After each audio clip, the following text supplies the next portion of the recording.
Well, good morning, everybody. My name is Stacy Charpentier, and I'm here to welcome you to our Woodard webinars. And I'm going to turn it over to Kevin and Shelley to introduce the session and themselves. And I'll hang out in the background. If you guys need anything at all, just let me know.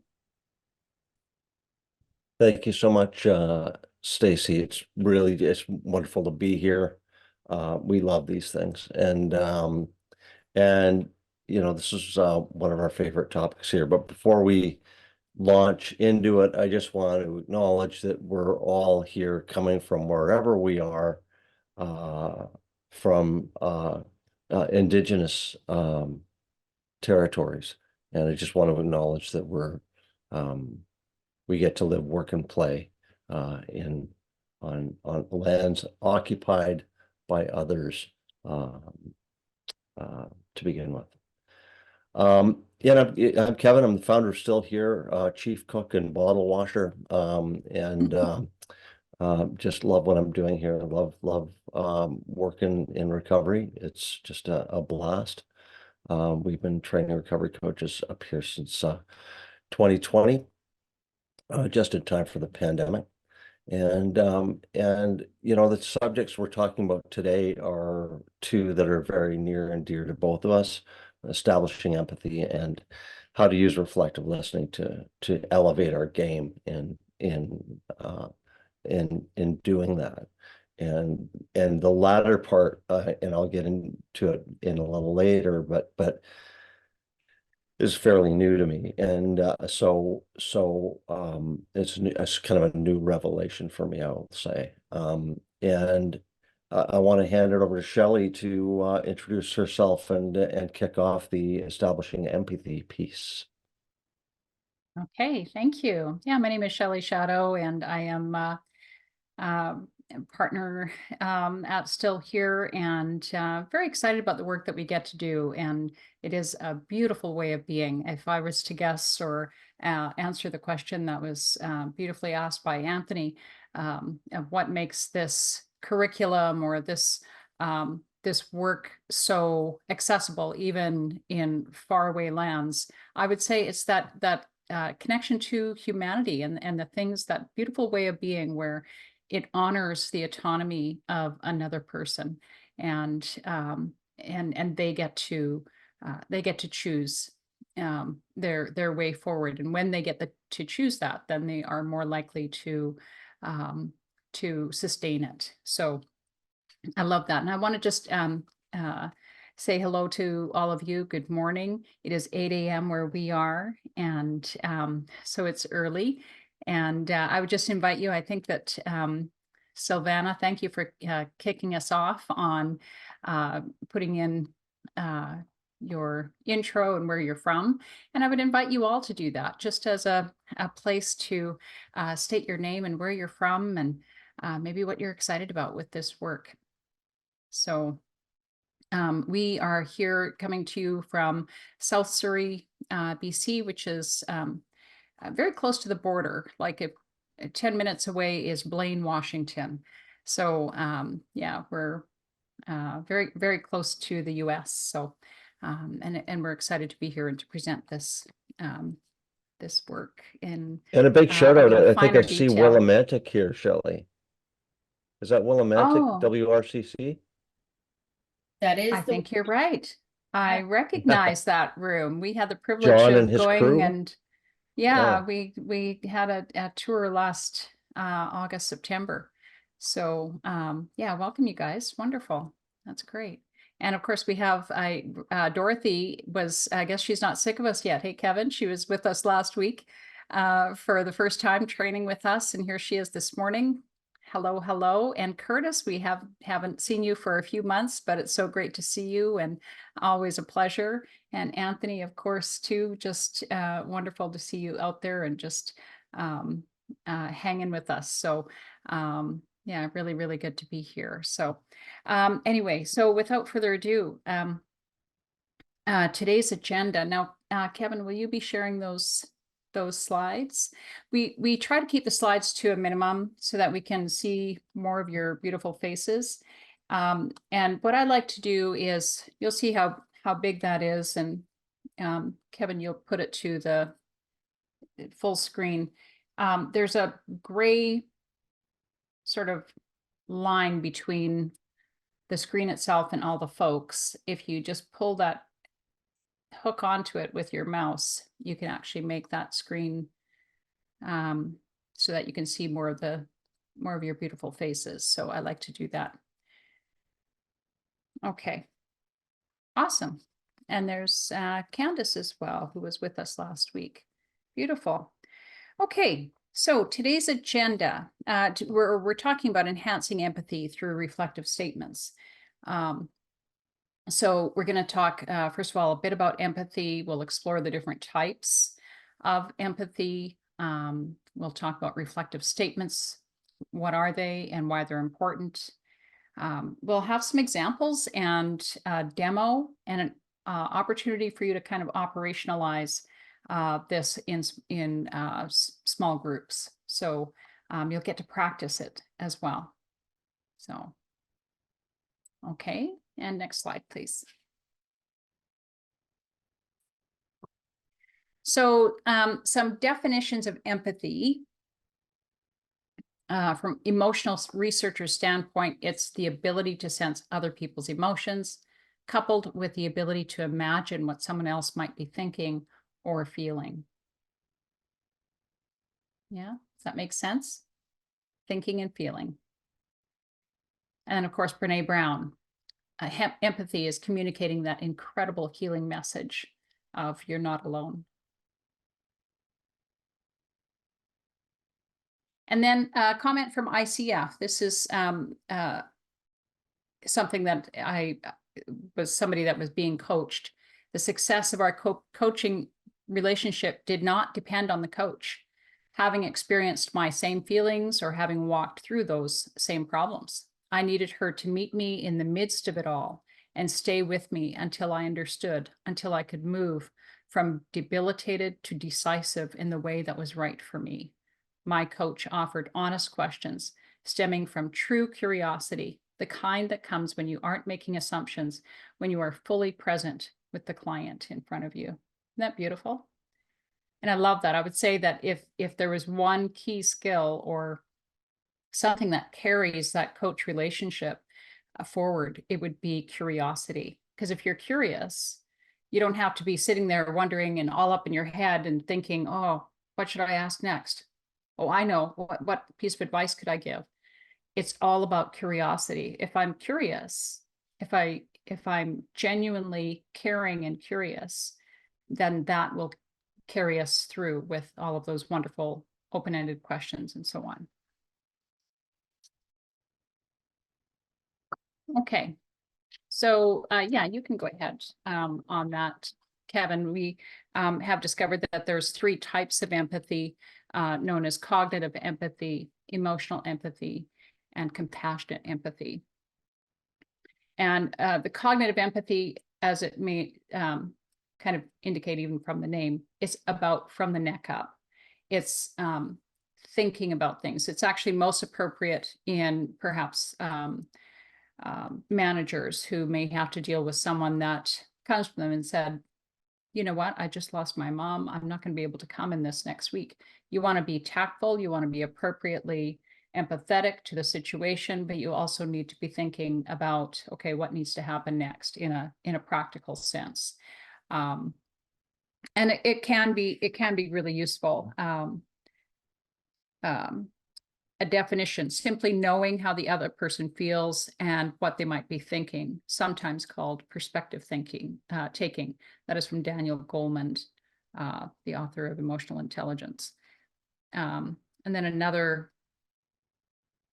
little piece here, it's about thought as much as emotion. It is defined by knowing, understanding, or comprehending on an intellectual level. As most of us know, to understand sadness is not the same thing as feeling sad. Does that make sense? Yeah. And then emotional empathy, the definition there, when you feel physically along with the other person as though their emotions were contagious, again, from Daniel Goleman. the pitfalls on that, it can be overwhelming or inappropriate in certain circumstances. And I note that it's something that, depending on who I'm talking to. Now, I may have a great deal of emotional empathy as my natural response if one of my children comes to me and says, you know what, I just had this awful thing happen. You know, I went through a breakup in a relationship or whatever it might be. I might feel really along with that because I'm feeling so connected emotionally because of the relationship that we have. Just like it sounds, it involves directly feeling the emotions that another person is feeling. You've probably heard of the term empath, meaning a person with the ability to fully take on the emotional and mental state of another.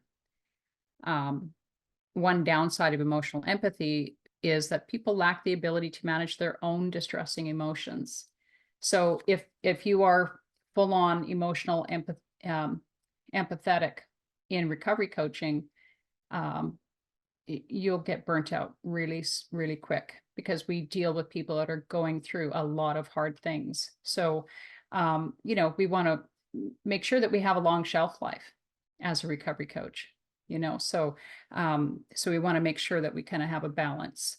That leaves us with compassionate empathy as a recovery coach. This is where I try to land. You know, I mean, we're all human beings. So I'm not a robot. I do have feelings sometimes, and I develop feelings for some of my the people that I work with. So oh, I don't have that one actually. Those I've got that. So compassionate empathy essentially is kind of that beautiful blend of the two. Compassionate empathy would be feeling with someone, but I don't have to take it home with me. Yeah. So just kind of a nice balance. This is where we most often want to live in terms of our work with other people. We can feel with them in the moment, and when the session ends, we may think of them, but we're not still carrying it and harboring it in our heart, if that makes sense. This, we'd like to share this with you. Yeah, you can go there. Just if I may, Shelley, I was actually looking for the raise hand gesture and I couldn't see it there, but and I really love this. And Shelley was one who sort of dug in and dove in and really hived this up for us. And I really think that this is, I hold these definitions near and dear because I used to think there was either empathy or there wasn't. And I had no idea that there were these different layers of it as well. And for me, it's not like any one of these is bad. As a matter of fact, I would say that on my way to compassionate empathy, which is where I feel like I want to land, I initiate a discussion with recovery and by establishing some kind of cognitive empathy. I know in my head where they might be, and then as I sort of dip my toe into their experience, I've got some emotional empathy happening. But I actually, as a recovery coach, I don't want to stay there for my own self-preservation. I want to come to a place of compassion and empathy where I fully understand where they are and I can sit with that without taking it on. That's where I will have a good shelf life as a recovery coach. So it's really important to know these. Shelley, will we be making these slides available? Sure, we could. Yeah. Yeah, so I just don't know so if we people discussed don't that. feel the need to scribble and all that kind of stuff, just we Yeah. can make these available. But I think these are, I really like knowing these since we through this in the mentorship. It was lovely to read how these different layers kind of exist and that Well, there's different layers that we can dive into. yeah. And I think it's important information for us as recovery coaches to know kind of where do we naturally kind of land, you know, what's our own natural, you know, level of empathy? Are we more distant? Are we more cognitive, sort of everything from the neck up? That's what we're comfortable with, or are we maybe more on the other end of things where everything is big and emotional, right? So in that discovery or in that reflection, it allows us to kind of find out what we need to work on. I always say that as recovery coaches, it's one of the most um, um, it allows us to do a lot of personal work because we're uncovering biases, we're uncovering what may occur within us as people share their stories, where we may still try to control or direct, if we maybe talk too much, or all of the different things that we kind of deal with as a recovery coach. And also with empathy, are we too much too big of feelers, or are we not allowing people in? Are we keeping really distant by having just a cognitive approach? So Mhm. yeah, and I'd love to just stop here for a moment and just invite any reflections so far on empathy, or where we've landed with this so far. If I can offer it again myself, just I'll leave it, I'll be quiet for a minute here, but I think like empathy feels so important to me for this reason. I've worked with people in addiction for a very long time. I haven't been a recovery coach for like forever, but a long time before that, I was working with people with addiction. I have never seen, I have never seen the level of engagement I get with a recovery, like recovery coaching works, the engagement level, I've never seen anything like it. And that's largely due to this piece, like that establishing empathy. That's why I get the phone call first, because people have an empathic connection with me. So like I think this is just a beautiful piece to touch on. And I'll let other folks have a say. And welcome to the room, Travis. Good to see you. Thanks, Kevin. Anthony. Thank you. And that, boy, did this bring back a lot of memory. Thank you so much, you guys, to mentorship and the academy, and even to some degree ethical consideration. Prior to my career as a coach, I was a consultant. I used a lot of the skills of coaching, but I wasn't technically a coach. Mostly because, consultants are expected to have answers, and et cetera, et cetera. I literally crashed as a consultant due to my empathic skills and an inability to manage them well. And then I bounced between cognitive and compassionate and so on. And I decided as a consultant, I'd never be a coach, someone working one-to-one with someone through a process, because it was too hard. And by learning the skills, interestingly, of embracing, like leaning into empathy with intelligence fully on the three aspects, as Kevin and you, Shelley, have elucidated very well. It's all three, and it's not exclusive, it's inclusive of all three.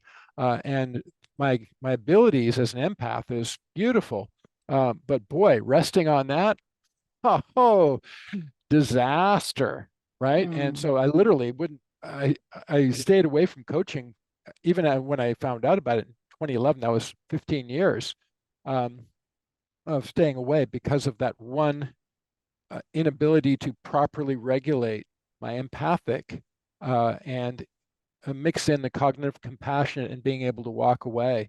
So really, as a coach, that's been the gift that I've gotten. And it's actually a gift I'm getting in life, not just as a coach. So yeah, as we were talking earlier, this is these skills transcend your coaching, and they go right into living itself. So thank you for being here, you guys. Thank you, Anthony. Yeah, I couldn't agree more. It's just As a matter of fact, I would say all coaching skills can transcend personally and into our everyday lives and relationships. Because I always say, recovery coaching is all about relationship. And, that's what we do as human beings. We have relationships, and how do we want to show up for them? How do we want to be with them, right? So, so it's really, really critical, a lot of these skills. Awesome. Okay, so Kevin, could you go to the next slide? We are showing you about a 3-minute clip from a show called Modern Love. And So just Shelley and I take are a listen. sitting on the couch watching this, and because that's what I do at night. I watch Modern Love. And I saw this and I said, Shelley, we have to find this clip because it's one of the best examples of empathy in action I've ever seen. And so it's just a few minutes, but I think it will land for you, as just a phenomenal, and watch for some of the techniques being used by the person who is listening, that engenders this bit of empathy. Sorry, Shelley, this is your bit. I didn't want to hijack it, but I get really excited about this because it's just such a neat piece. Okay, and I just want to remind you, I see you're still wearing your AirPods. You may need to change that. Oh, boy, good point. No, that's not going to work, is it?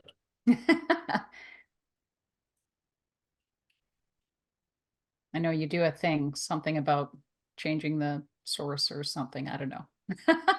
Technology Do I is have not audio my. here?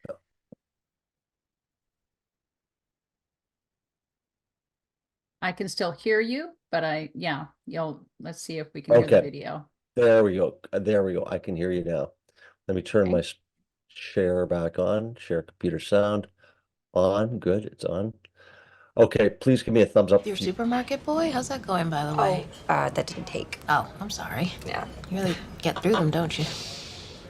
I guess it looks like that. Well, I guess you're only young once.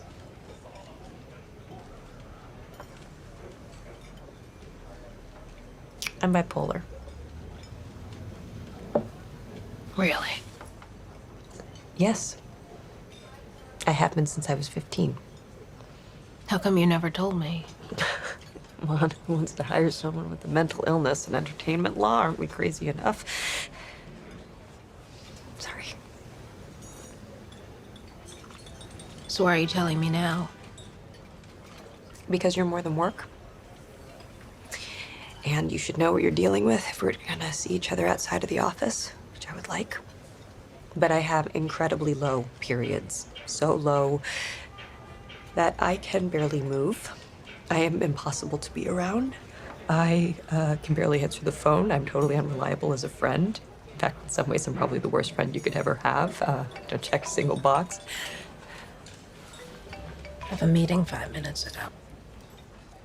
Okay. Phyllis, hey, those guys from admin in my office, tell them we have to cancel today.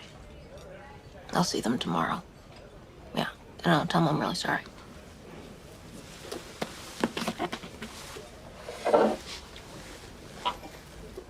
You want to get lunch? Mm-hmm. Get a menu. So where are you right now, mood-wise? I'm coming off of a low. Tonight I'll be pretty manic. You're the first person I've ever told about this. How does it feel telling me?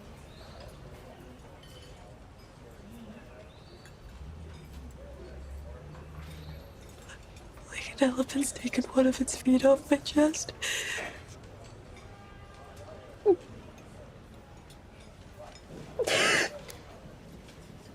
I'm so glad you've told me. It explains so much. If anything, not knowing made it a little difficult to connect with you fully, the way I would have wanted.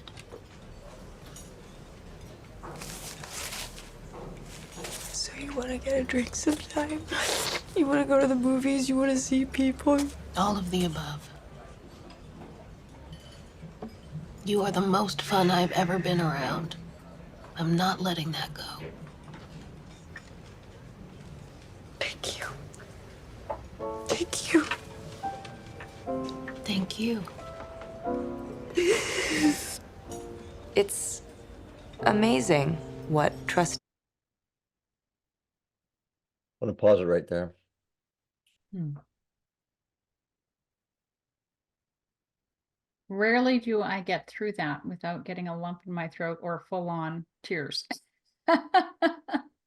There's just something so beautiful about that exchange and the vulnerability that is offered and the compassion that is shown.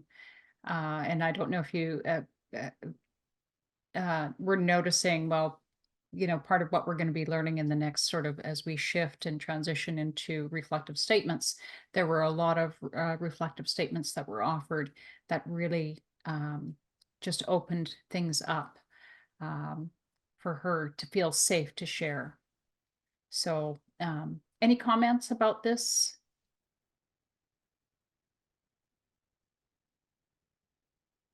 Anybody else need a moment?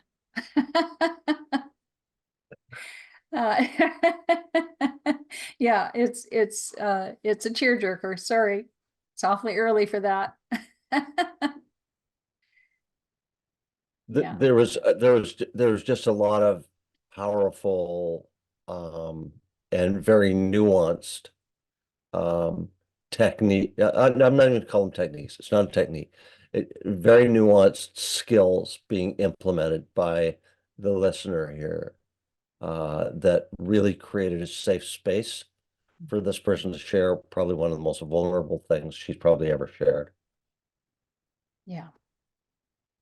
Yeah, I saw her being, you know, just being with her, being fully present, not being, she was offering empathy, not sympathy, not trying to fix her, not getting uncomfortable.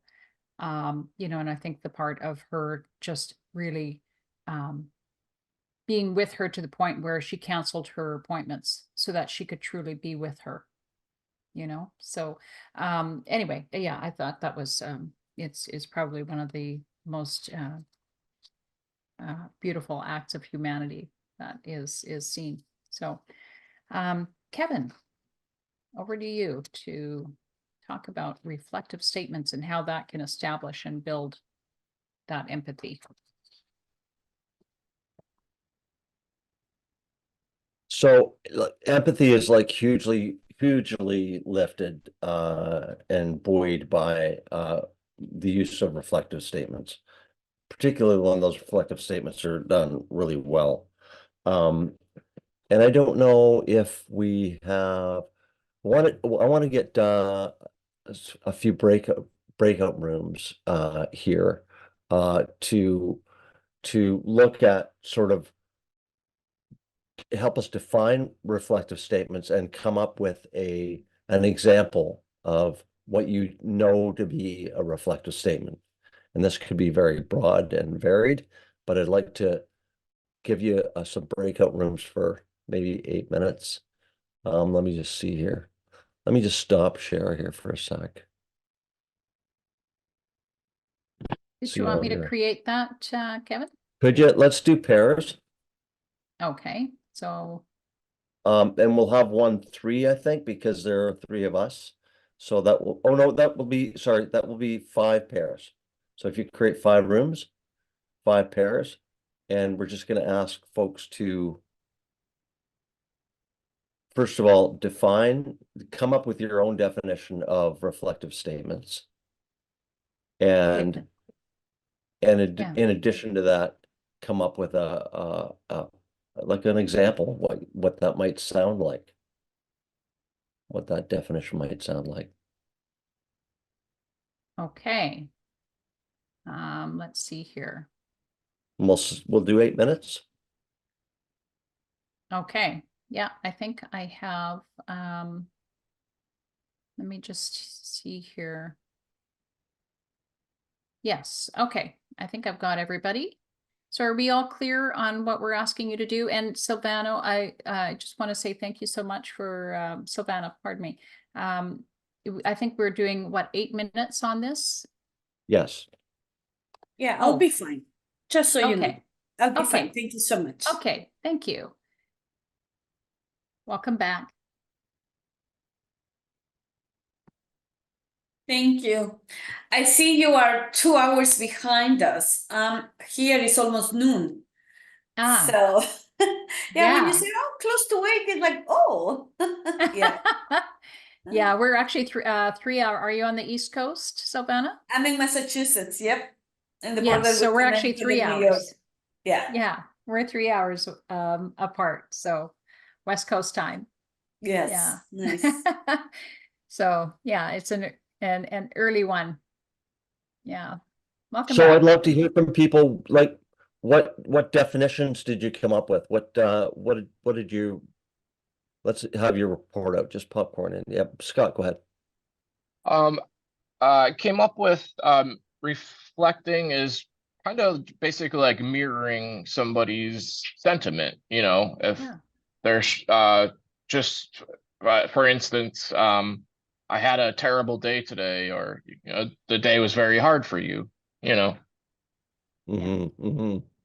Yeah. So Great example. you're reframing it in a way, right? You're mirroring, but you're also reframing it in a way that That lets that Yeah. lets the person know you heard them, you're listening, Yeah. you're engaged, and you're empathetic. Mhm. Beautiful. Yeah. Great example. Anyone else? What'd you come up with? Well, we do have stats there. Pretty slow. Oh, okay. Lemonade?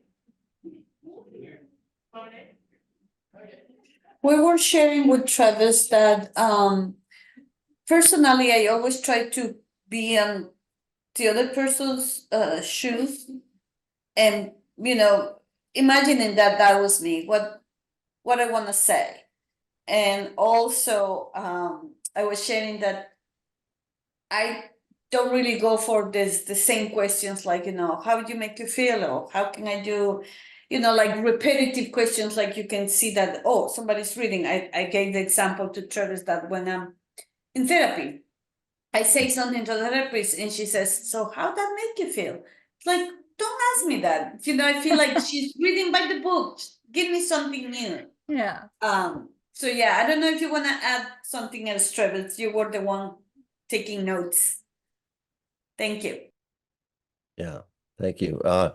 Shelley will agree with you on that, the how to make you feel makes her skin crawl. She says it feels a little therapeutic. Candace. Yeah, I think we, much like Scott said, Ian and I worked together on this and we thought, yeah, mirroring for sure, validating the person's experience, holding the truth of what that person is experiencing in the moment with a compassionate lens. I know a lot of people might talk about their day or whatever, and it's just like they're really hard on themselves. So also being able to mirror that compassion and that empathy that we all have for our clients. Yeah. Yeah. Really good. Hmm. Yes, Curtis. Yeah, one thing that I was just commenting on was reflecting. Sometimes you can reflect what somebody's saying, but also maybe how they're feeling that you can notice.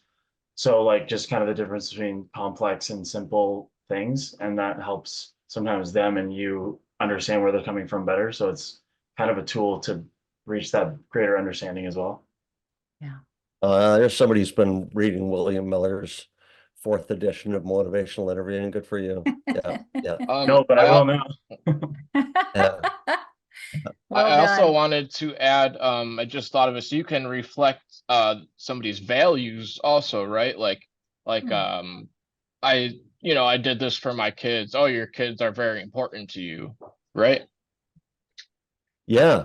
Yeah, I Absolutely. like that a lot. That's Yeah. a wonderful Mhm. reflection. Mhm. I Yeah. have read, I'm in the middle of that 4th edition, by the way. I just want to say, Good. I don't Awesome. earn a cent from Bill Miller's publications, but his 4th edition of motivational interviewing, it's like it's a must-have. So if you don't have it, the 4th edition totally rocks. They've artistically made it so accessible. I highly recommend it. Great input, folks. Thank you so much. Yeah, it's let's get into okay. Let's have a look at, let me just bigify that. So yeah, so reflective statements fit into those into the key skills of motivational interviewing. First of all, we open-ended questions, we have affirmations, and then there's reflective statements and summarizing. And this is a crucial part of motivational interviewing. And full disclosure, it wasn't that long ago I absolutely hated the idea of reflective statement. I didn't like it at all until I started learning more about it. For me, reflective statements, and it's embarrassingly not that long ago, that they felt boxed, they felt staged. And anytime I heard in a therapeutic setting I'd say something like, "I'm frustrated today." And the response would be, "You're frustrated today." It's like, why are we wasting time here? Like, you just repeated exactly what I said today. I'm not paying you the big bucks just to repeat back to me what I just said. That was my idea completely of reflective statements. It felt totally staged until I started to learn more about reflective statements and everything they can do. And I thought, holy smoke, this is really, for me right now, it's the heartbeat of establishing empathy. And I'll tell you, in my coaching sessions now, I reach for how I can make my next comment a rich, reflective statement. I want to look a little bit more about what this is. This is a quote by L.J. Isham, and I like it. Listening is an attitude of the heart, a genuine desire to be with another, which both attracts and heals. Now, reflective statements is also reflective listening. Like, to make a a rich reflective statement, you also have to have been actively listening to what the person was saying, or else you're not going to get it. So this holds. When we're listening, healing occurs. I want to look at some of the different types of reflection. There's repeating. There's basically saying exactly what the client said using the same words, which is kind of the example that I gave, which is kind of mirroring. And there's rephrasing, which is staying close to what the client said, but in different words. A rephrase is like a synonym.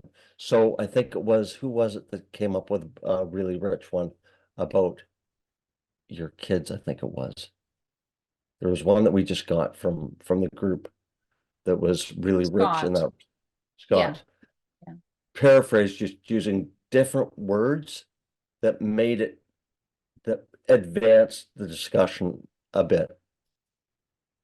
Those are simple ones, as Curtis was pointing out. And then we have complex reflections, which, when in the MI world, sits a little higher. We're not always going to be able to use one or the other. Some will be appropriate in some instances, some will be appropriate in others, but the complex ones, that's a reflection of a feeling. So we make the best guess as to what the client might be feeling. Like, I'm angry with and the reflection might be, sounds like you're really frustrated with it. And it's on target, but adds a little bit of a different flavor to it because it's a different word and keeps the conversation going. There's double-sided reflection, which includes both sides of ambivalence. could be that, and by both sides, the ambivalence is the sustained talk and the change talk. And that can be simple or complex, the double-sided. We could basically repeat back exactly what people are saying or add different flavors to it that it's kind of a double barrel approach, but basically it promotes the change talk, but also advances the conversation. There's continuing the paragraph, which I like all reflections to kind of have, is that sort of continuing the conversation, not just repeating it where it was, but just continuing it with a different flavor somewhat, so that it continues that conversation in a different path. And then there's metaphor, which is also complex, and that's a figure of speech that describes what the client has said, or may mean, but it's not literally true, but helps explain the idea. Like I've got a DUI and I need my car for work. It sounds like you're really behind the eight ball here. Like I'm using a metaphor to describe the situation that this client is in. We have any questions at all about any of these types of? Yeah, Curtis. I just wanted to ask, I thank you for sharing that, Kevin, about feeling like conflicted about using simple, like the repeating kind of reflections. Is there a time that's like that is especially useful? Because I find as well that it feels very mechanical to just kind of repeat exactly what the person is saying. Yeah, Shelley, I want to get to you in 2 secs, because this one, thank you for that, because it lands really close to when Shelley and I did some advanced motivational interviewing courses through New Mexico. And as we were doing this stuff, it occurred to me that the simple reflections felt like they were more appropriate when somebody was making a comment from the neck up. It was like a cognitive statement, and that sort of engendered the idea of a simple reflection. We're not going to the heart because it was a comment from the head up. It will dovetail really nicely with a simple reflection that's kind of from the head up. Now, if somebody gives me something from the heart and I come back with a simple reflection that's from the head up, it's gonna sound, did you even hear what I was saying? Like I'm feeling frustrated or whatever, like, and then you go back to a simple reflection. It's like it's like a speed bump. If I can get down into a feeling and enrich that feeling or advance further, that complex reflection is really rich. So a lot of the folks that were in our class, that MI class, addictions medicine counselors and stuff like, or doctors and stuff like that, were saying, I want to get to the feelings as soon as possible. And I agree with that. Like, if we can get to the feelings, let's do it, but have them steer that way. And if they can get to the feelings, awesome. Then we can start using the complex, and it will feel natural. Like this isn't a box of things to pull out randomly. It will feel, once you feel that inner music of your own motivational interviewer, this will come naturally, and sort of you'll just fall into the music of it. Shelley. Yeah, and that's a really great question, Curtis. I appreciate that. And I think that there are times where it's more appropriate to use a simple as opposed to a complex. I like a complex because I am a feeler and I like to get to how somebody is feeling as soon as possible. However, if somebody is already awash and overwhelmed by their feelings, I may not want to bring them deeper still by offering a complex reflection of feeling, because that's what it does. It brings them deeper into a feeling. So if they're already overwhelmed with it, it may be better to actually invite a simple reflection and trying to keep them a little bit more afloat. So again, it's a dance, right? This isn't an exact science, it's an art of recovery coaching. So just being intuitive to that, like if somebody is overwhelmed and awash, like, tread carefully, perhaps offer some simple reflections to help bringing things to more of a cognitive level. Thank you so much for pointing that out, Shelley. And that's a part that's rich in my heart, or close to my heart, is that trauma sensitive approach to recovery coaching. And when people are deep in it and are in that area of like reactivating themselves in some kind of traumatic experience or deep grief, very much beneficial to sort of, if we can, lift it just a little bit, just to bring them away from that hot zone.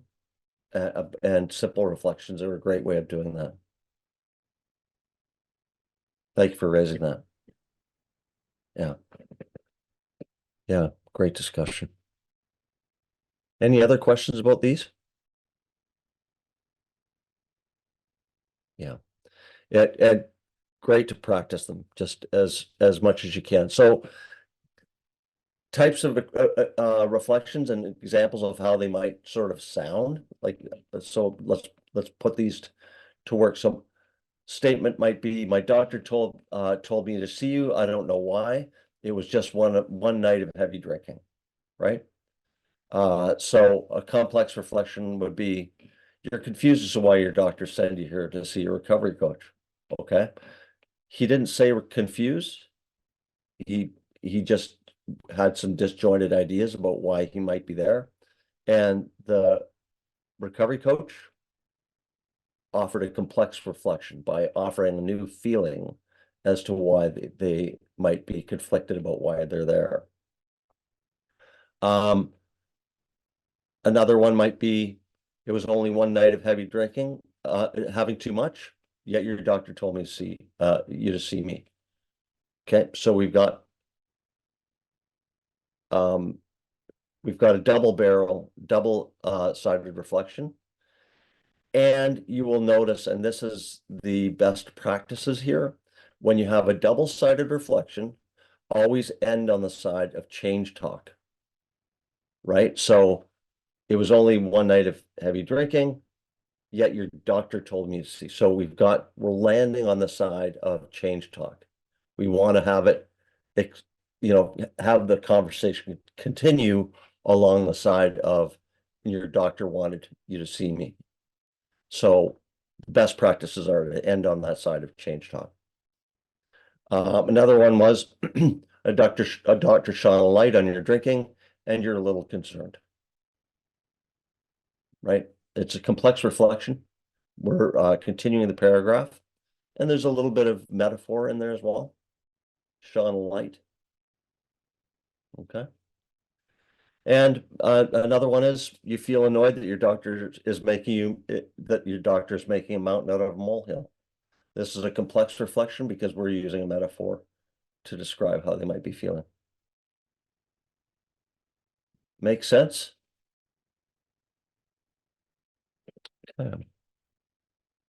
Any questions of any of these? Okay, so here's the thing. So you can have a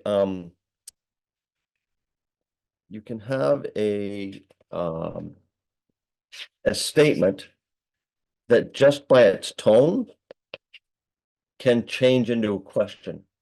If you lilt up at the end of the statement, it's going to sound like a question. So, your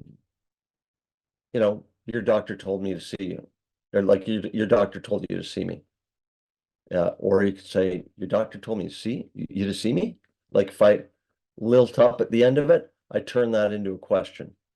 And it's best if you can save a reflective statement from turning into a question.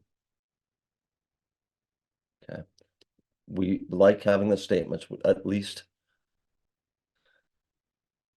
in the MI coding, they like to have at least a 1-to-1 ratio of questions to statements. They prefer a 2-to-1. That's sort of when you're getting to sort of the mastery level. But try, if you feel like that's going to turn into a question, just spare yourself the lilt down on the end of it. Any questions on this?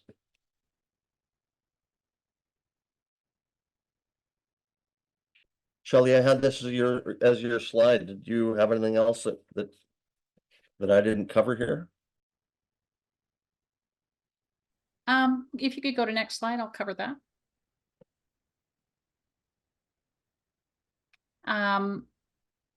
So turning a question into a statement.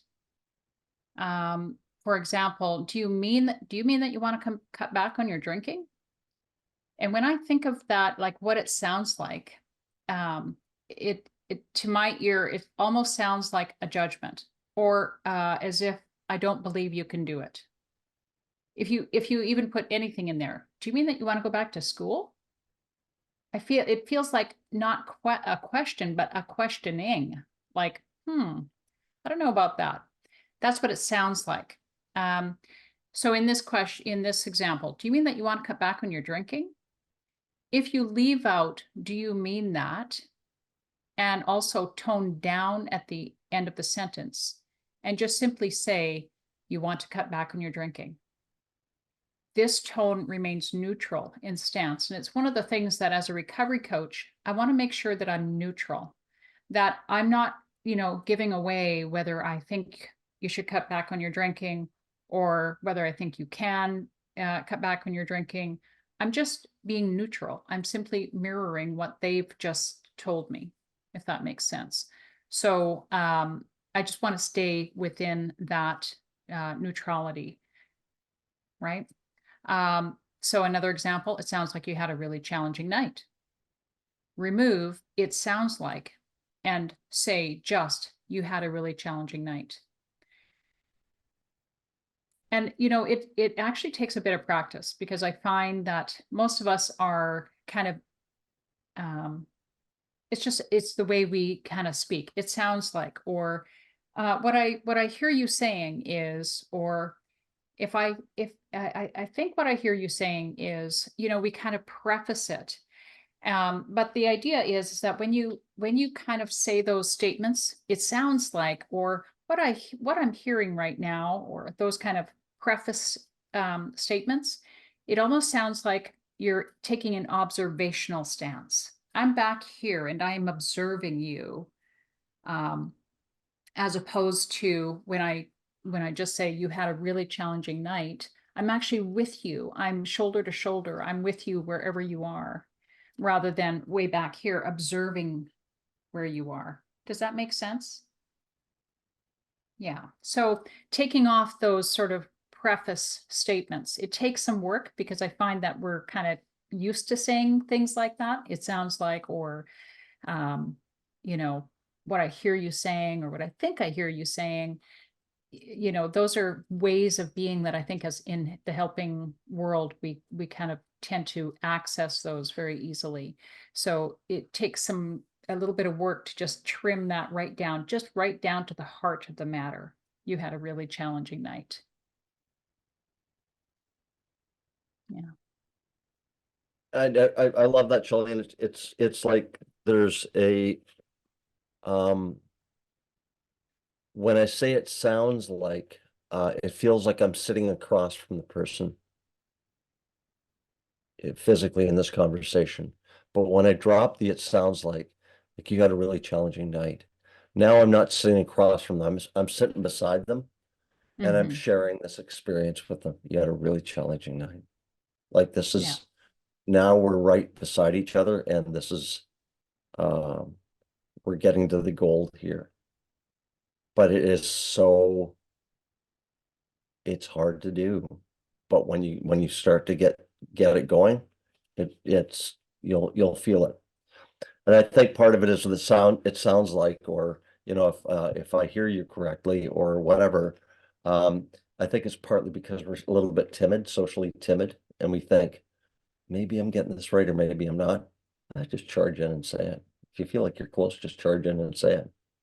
Had a really challenging night. And then people will go, yeah, they get me. They're not asking if they get me. They just get me. Yeah. Any questions of that? Yeah, Anthony. Anthony. Just a comment.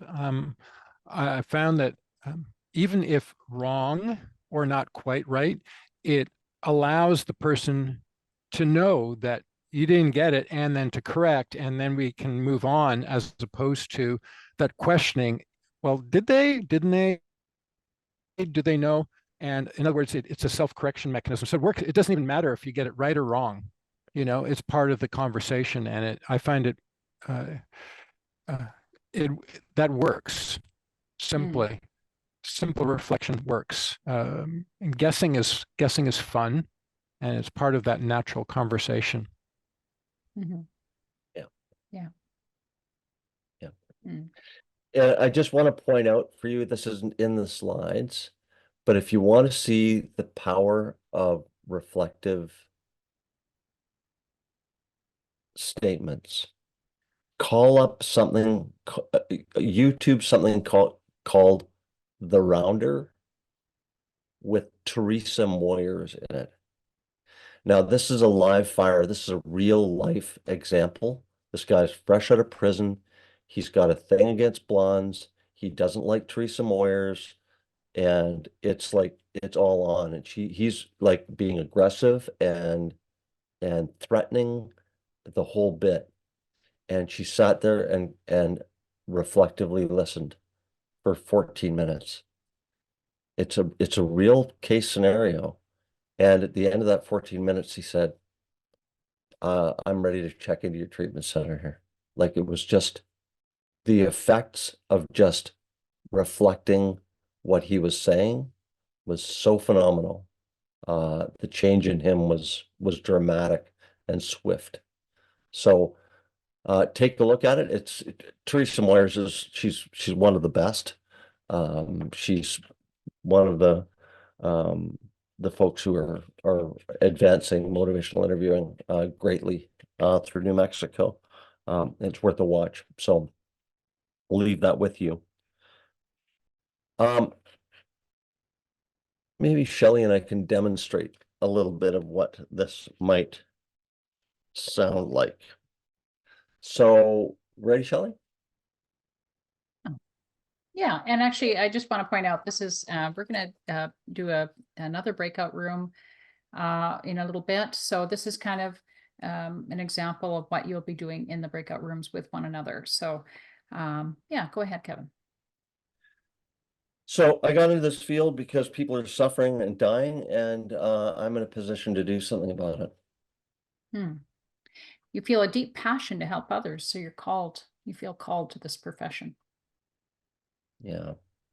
So that Shelley gave me like a complex reflection. It was she addressed my deep emotions by saying that I have a passion for this, which wasn't what I said, but she's accurate.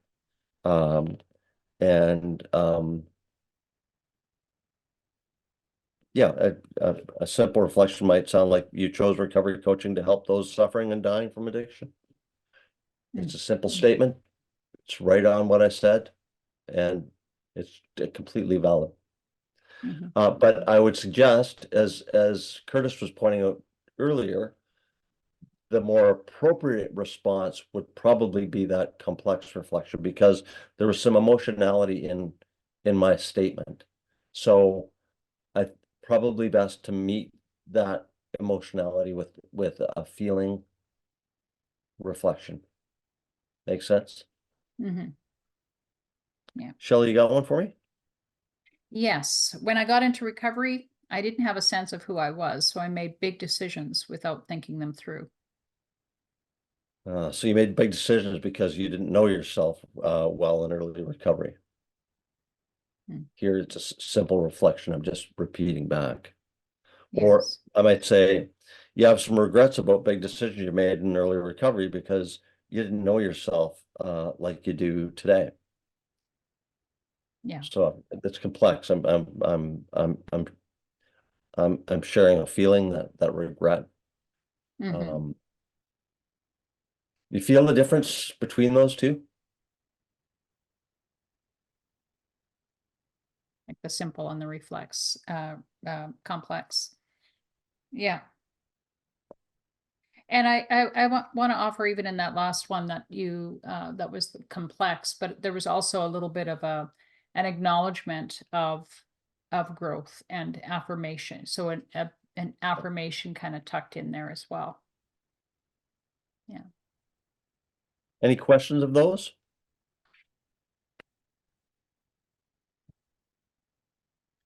Okay, I think we're gonna do breakout rooms of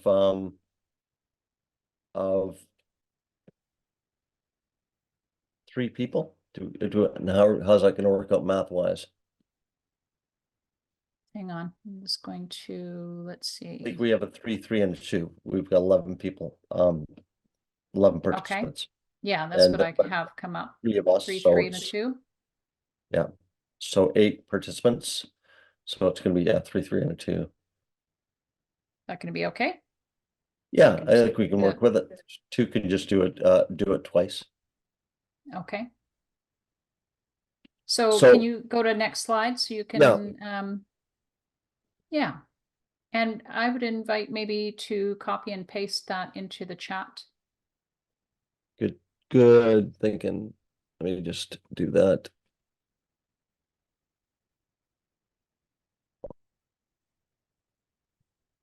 Okay.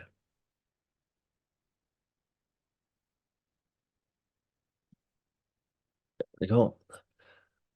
That might not live into the breakout rooms, but Yeah, so if I could invite those of you, anyone that can, to copy and paste that, and then, or copy, and then when you get into the breakout rooms, you can always paste it into the chat. Sometimes it seems to work and sometimes it doesn't, I'm not sure. so But speaker 1 will come up with a a personal statement that makes sense to you. What it could be along the lines of what brought me into this field, or something you may not know about me is. Right, it doesn't have to be a lengthy statement. It could just be 1 or 2 sentence statement. And then the second participant will give a simple reflection. And the third participant will give a complex reflection, one that has feeling or metaphor. And then participant 2 makes the statement. Participant 1 does the simple. Participant, hold on, how does it go? Sorry, no, participant 3 makes the simple. Participant 1 makes the complex. And then on the third round, participant 3 makes a statement, and 1 does simple, 2 does complex. Does that make sense? So you're just rotating through.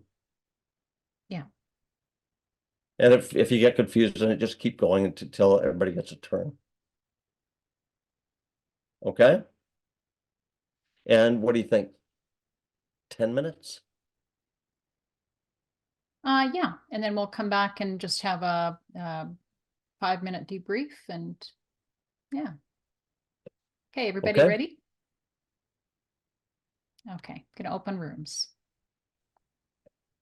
Welcome back. Did you guys have a good discussion? Were you were the 2, so did you got to be 2 characters? We did a couple, and then even just throughout our conversation, we were kind of reflecting each other after, so it was really nice. Yeah. Yeah, Yeah, beautiful. He's passionate and he's going to help very many people in his lifetime. He's really Oh. great. Yes, yes. Curtis is, we like having him up here. That's awesome. Thank you both. Hmm. Are all the kids back on the bus? All the kids are back on the bus. Yep. Good, good. Okay. Didn't forget anybody at the store. I'd like to hear from the rooms. What did you come up with? Were any sort of learnings that sort of popped out of the room? Were any aha moments where you went, oh yeah, that worked? Yeah, it could be aha moments or haha moments, whichever. Yeah. We're happy to hear both. Travis, you must have an aha moment. I always want to call you Brett. I didn't hear much of either of you there. Sorry. I said, I always want to call you Brett. And first of all, I want to say Oh. to the group, look, Saskatchewan's being represented here. That's right. You can all Google where that is later. I